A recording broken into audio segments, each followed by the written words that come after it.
Welcome to Recovery Guy Podcast. Welcome. Recovery is a lifelong process.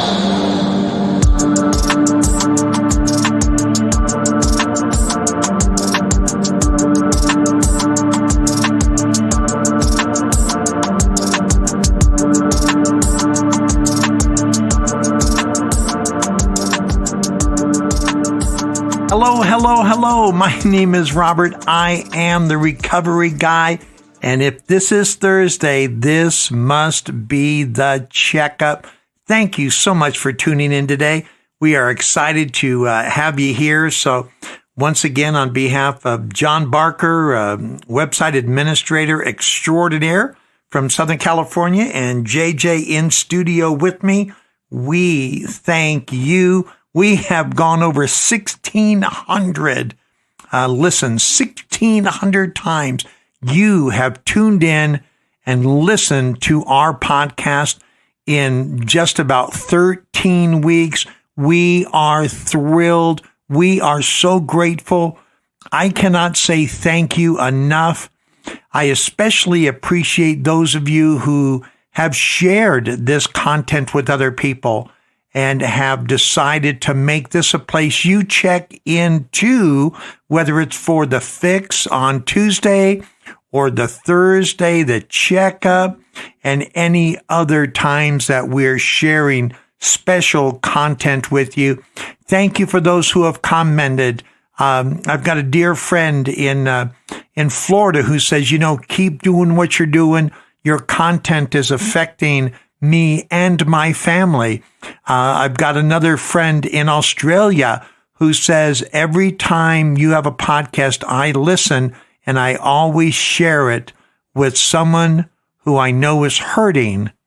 And what a wonderful thing to say, because we share in hopes of you sharing.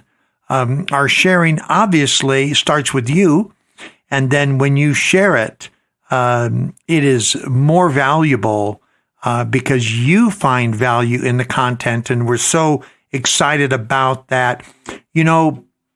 What we do here at Recovery Guy Podcast and recoveryguy.org is seek to become whole, right? From broken to whole. If you've seen my brand and you see the heart with the piece missing, we want to take that piece and put it back, because until that piece and that heart, that position is restored, we're walking around as incomplete people. So the whole notion behind that brand is that was thought of by my dear friend Jeff, and he himself was involved in recovery, and that was laid upon his heart as a great idea as we tried to put together what we were looking to say, not only in our words, but also in the material that represents us. And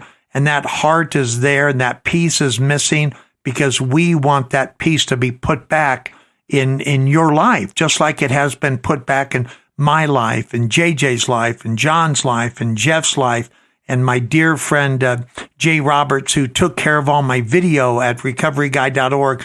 So we believe in this thing called recovery, and we are glad that you have come on board. Today we're going to talk about something that's so important.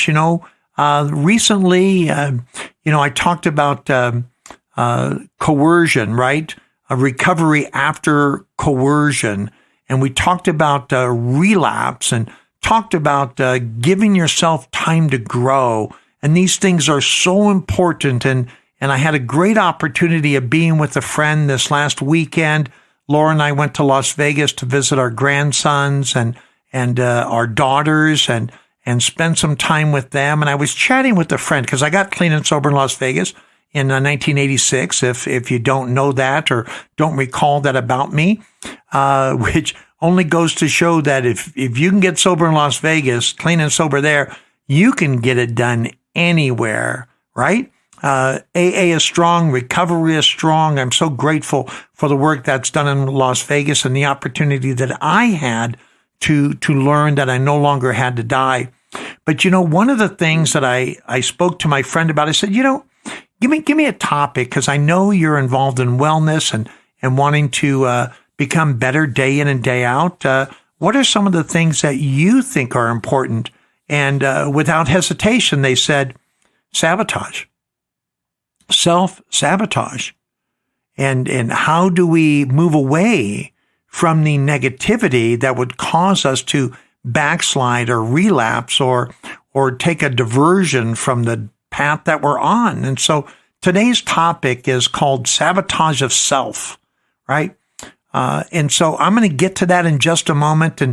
But as I was thinking about the whole Recovery Guy podcast, and again, I love definitions. So what does it mean to recover? I'm going to share some things with you, and then we're going to get to the topic for today. You are probably aware of many of these things. Maybe you're new to recovery. Maybe you're new to Recovery Guy podcast. Let me share a couple things with you. As you know, I love the dictionary. I love definitions, right? Because I want to make sure whatever content outside of my personal experience, strength, and hope, anything I deliver to you has been done by people or thought of by people who are much more intelligent than me, right? I'm not really intelligent.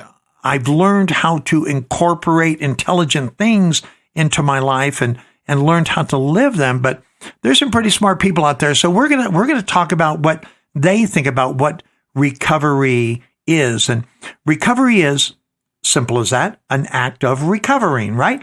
Which I really love, because I am recovered from a seemingly hopeless state of mind and body, or as my dear friend and sponsor, Slow Will, would say, I'm a happy, grateful, recovered alcoholic.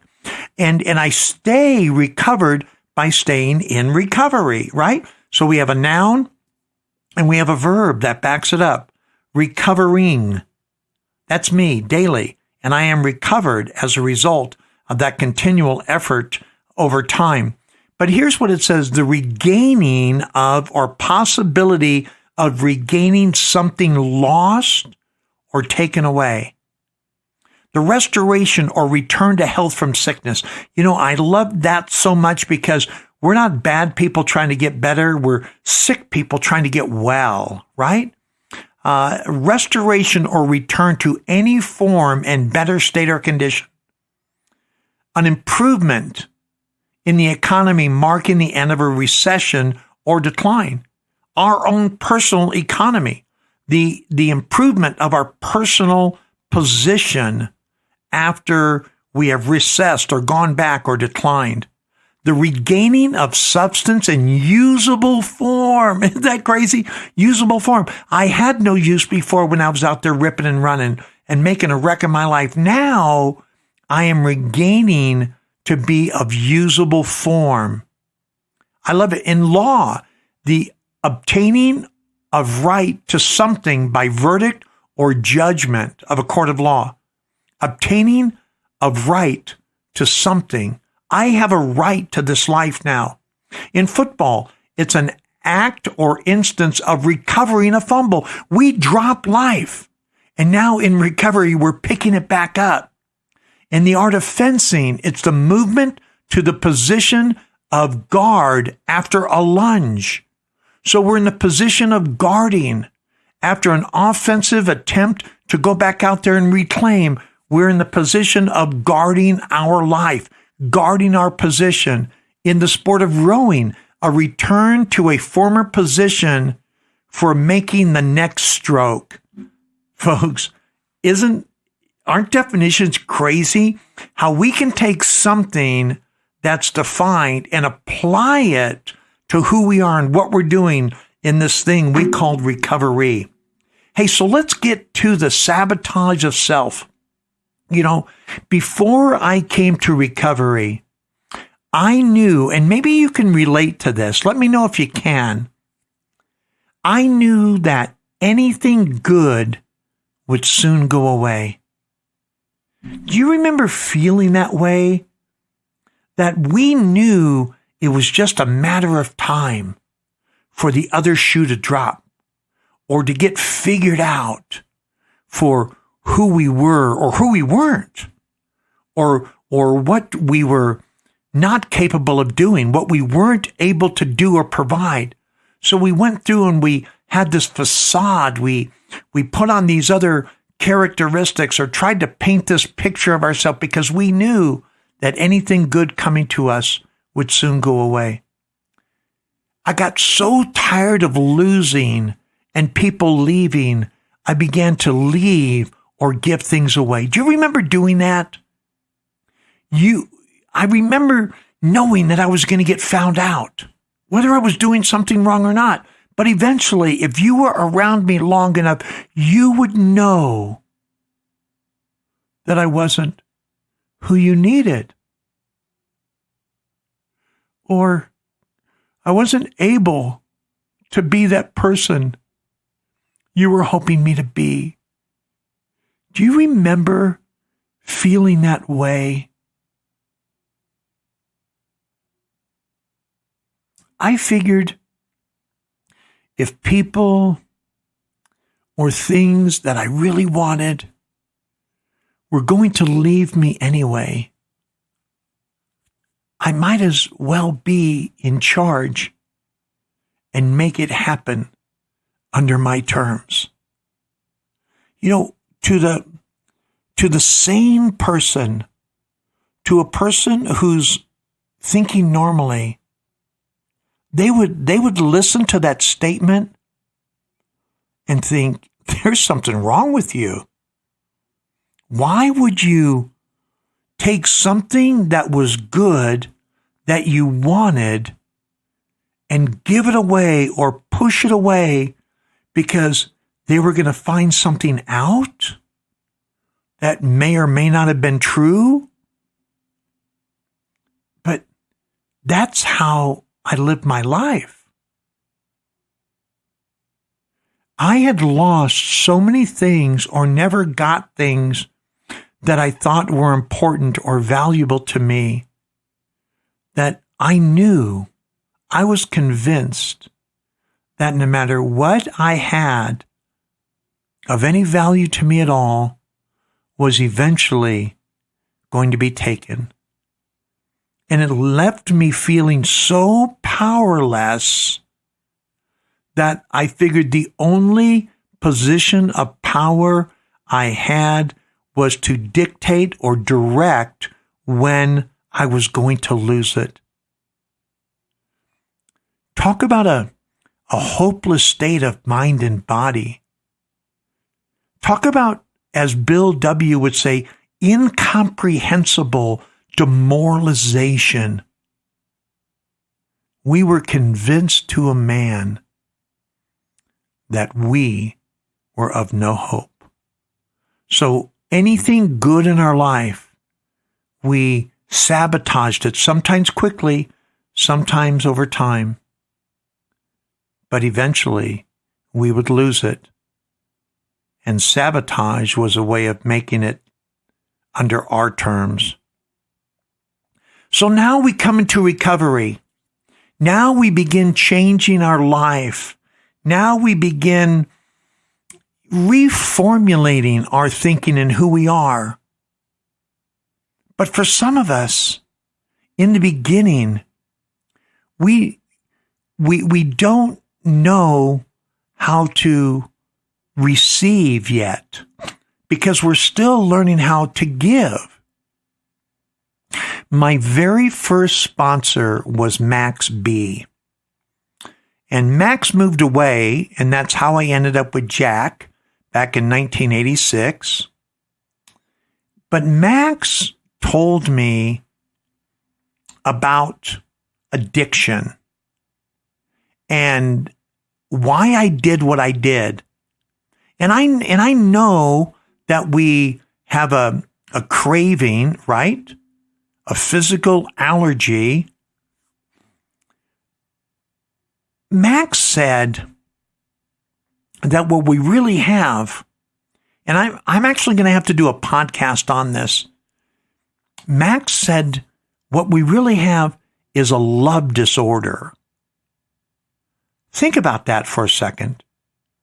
Here I am, this alcoholic, this drug addict, compulsive gambler, compulsive overeater, addicted to pornography, bulimic. Again, we come in to these rooms and to recovery so jacked up. But Max said, what you really have is a love disorder. And he said, you never learned how to receive love, no matter what form or to what degree it was given. You never learned how to receive it for whatever reason. And then you became an age where it was now a degree of accountability and there was an expectation of giving the love back. Here's the challenge. How can you give something you've never learned how to receive? Not only did I not know how to receive, but since I could never receive it with the intent or purity that it was meant, means I don't even know what it looks like or feels like. So how can you give away something that you can't identify? Now, if it's a gift, if it's a package, if it's something tangible and monetary related without a personal involvement, that's different. You're giving a thing. But love is not giving a thing, it's giving a person, a piece of that person, a whole nother level. So we can't receive, therefore we don't know how to give. And it really affects us in quite a negative way. So what does that have to do with sabotage? It has everything to do with the sabotage of self. And let me help you understand why. So let's define sabotage. Sabotage is the destruction of property or the hindering of manufacturing something of value. It is the destructive or obstructive action carried on by a person. It's an act or process tending to hamper or hurt. It is deliberate subversion. What a definition. Destructive or obstructive action carried on by a person against an enemy to hinder their growth. Wait a minute. This is sabotage of self. Does that mean I consider myself the enemy? I can't answer that for you. But what I do know is we met the enemy, and it is us. We met the enemy, and it is us. Think about that for a second. What does that mean to you? We met the enemy. And actually the quote is, he is us. I think it was Walt Kelly is the person that quote is attributed to. Is that true for you? Do you view yourself as the enemy? If you don't, yet you self-sabotage, you sabotage yourself, then why would you do that? If you don't view yourself as the enemy, then why would you take action or have behavior that would harm you. Does that make sense? Because even though self-sabotage doesn't make sense, it makes more sense than harming someone that you don't believe is the enemy. So here's what I think. I think that sabotage of self is tied to self-worth. And self-worth is a sense of one's own value as a human being. Where do you place your value? Do you consider yourself a mistake or a beautiful creation by the God of the universe who created all for all? Do you have a sense of your own value? Because self-worth is tied directly to self-esteem.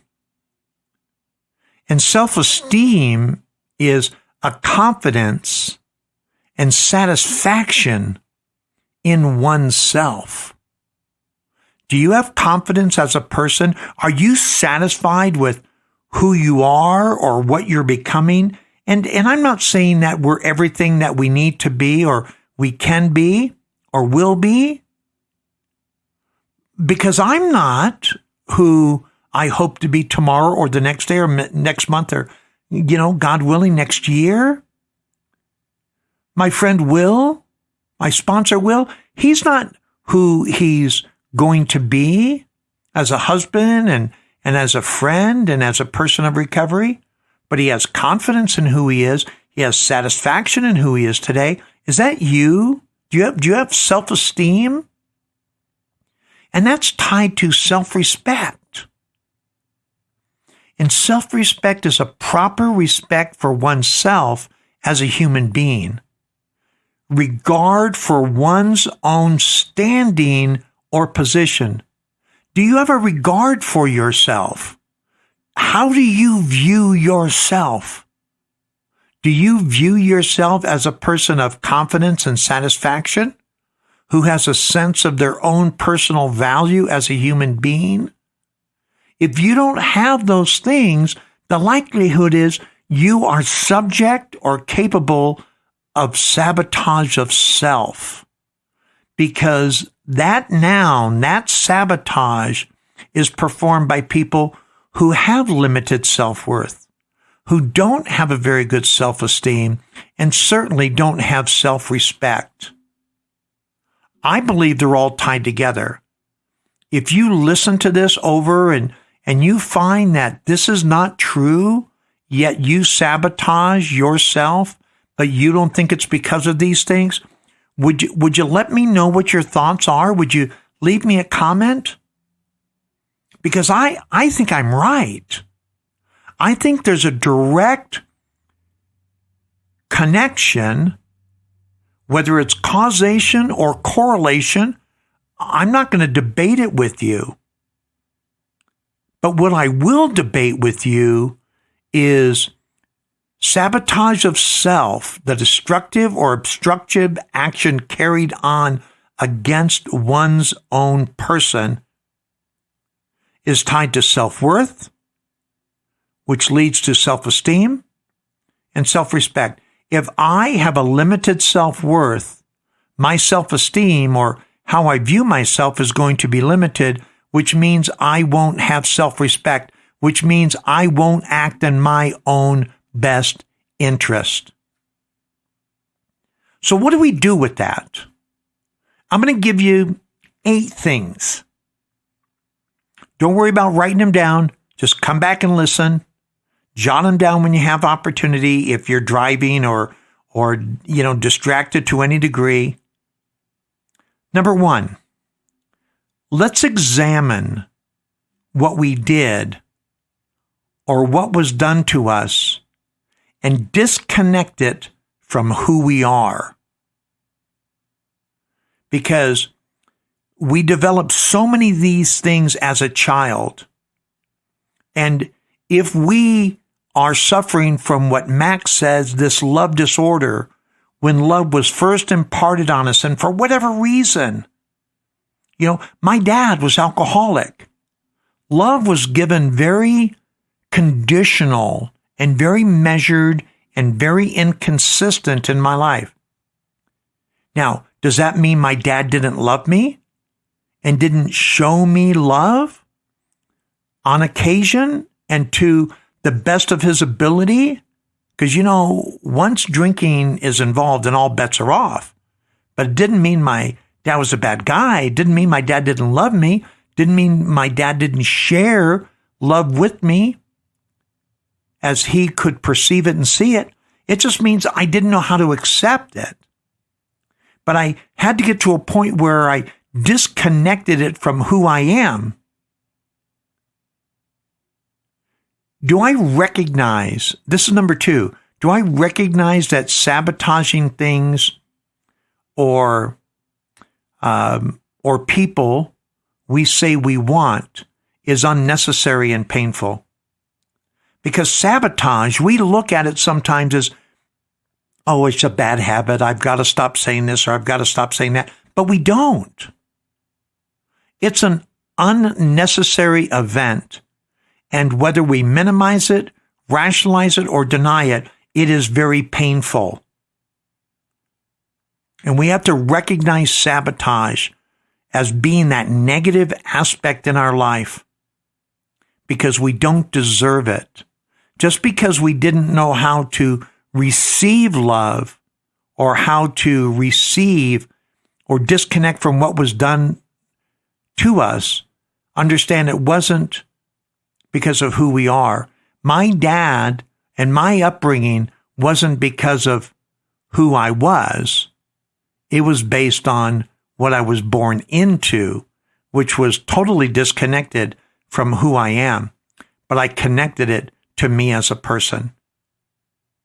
And then I had to recognize that going through life with this sabotaging mentality was unnecessary and it was far too painful. Then I have to know that I'm not alone. We're only as sick as our secrets. I am not alone in believing these things, that I am what people would say about me, or I need to sabotage to validate the position or the person I think I am in steps 1 and 2. So know that I'm not alone. Number 4, I need to come to believe that I have value and that people of value deserve things and people of value. I don't have to seek out the lowest common denominator. If I believe that I have value, then I need to be around people who are like me, who are of value, and believe those things about them. I need to up my game. I need to change my old playgrounds and my old playmates as I'm taught in recovery. Here's very important. No man is an island. We all need someone else. We all need help. I still do after 33 and a half years of recovery. I seek help from individuals on a regular basis because I know there's some great ideas out there. And especially in the beginning, I had to be willing to say, I need help. I'm hurting. Would you please help me? Can you share with me? Can you instruct me? So I've become a sponge for these things. We need to seek self-help instruction and groups, or some of us need professional help. We need to sit down with a psychologist, with a sociologist, with a psychiatrist. We need to sit down with someone who can help us sort things out, whether it's on a group level, obviously an interpersonal level, so I'm working on these things by myself, trying to find my center, but I need others to sound this off of.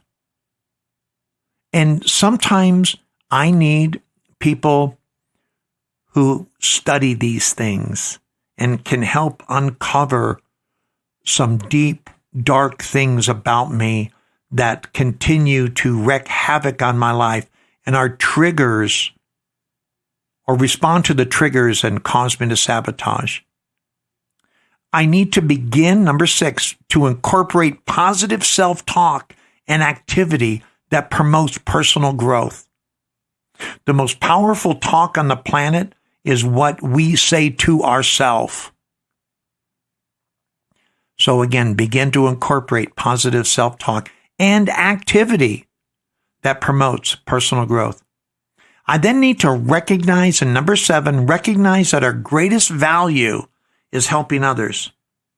You know, for the longest time, I didn't think that anyone would care enough about me, so I had nothing to offer to them. Thank God, mandated in the 12 steps in the program of recovery, step 12 is to go out and help other people, to make a difference in the life of someone else. And I like it that they didn't leave it as an option. It's a spiritual mandate. Having had a spiritual awakening as a result of these steps, we tried to carry this message. That's what we do. We carry the message. We recognize that our greatest value, once I get done with the 9 steps of recovery and start living the maintenance steps, for those of you who are 12-stepping, living the maintenance steps of 10, 11, and 12, I find out on a daily basis what I need to do to get better and look at myself from yesterday to see what I can improve on. I then go to God and I get this great power through a vision and through direction and guidance. And then I need to take that and go help someone else. My greatest value is helping you as you receive and demonstrate your value by helping me in your comments and your shares. And then, I love this one because this is where the rubber meets the road. In number 8, I live each day to the best of my grateful ability. Not just my ability, but my grateful ability. I am grateful. I'm a happy, grateful, recovered alcoholic. And I hope you are happy, grateful, and recovered in your recovery as well. You know, when I meet individuals who are struggling, the first thing I want to do is change their thinking, get them to redirect their energy, get them to redirect their negative thinking. First thing I do is have them write down a gratitude list. What are you grateful for? So I need to live each day to the best of my grateful ability. And we have ability. We are so able. We are responsible. We can respond ably, gratefully, constructively. Let's get out of the sabotage of self, or as Bill would say, the deliberate manufacture of our misery. We're not a glum lot. We are to be happy, joyous, and free. There's enough in the world out there that wants to bring me harm. Why do I want to join them? I can't control what they do. I can control how I receive it, how I internalize it, how I would take responsibility for it, which I reject it all. It's not what they say, it's not what they do, it's how I react. What I control is how I view me and how I need to get out of God's way to helping restore me to the fullness of the person I was designed to be, and then not sabotage or destroy that which is being built to His glory and honor and usefulness to you. Do this, as part of your checkup, are you guilty of the sabotage of self? I hope this made sense to you today. I hope you join us. I hope you go and listen to some of the other podcasts on all the podcast channels we're on. I hope you go look at my recovery videos on recoveryguy.org. I hope you join us in this movement of recovery to be the best possible version of ourselves so we can help other people become the best version of them. Isn't it time we stopped hurting? Isn't it time that we stopped selling God and ourselves short? There is so much out there for us to receive. There's so much more for us to be, and it's ours for the taking. We can recover. We do recover. We do become whole. We do get well. And I hope you are. This is Robert. I'm the recovery guy.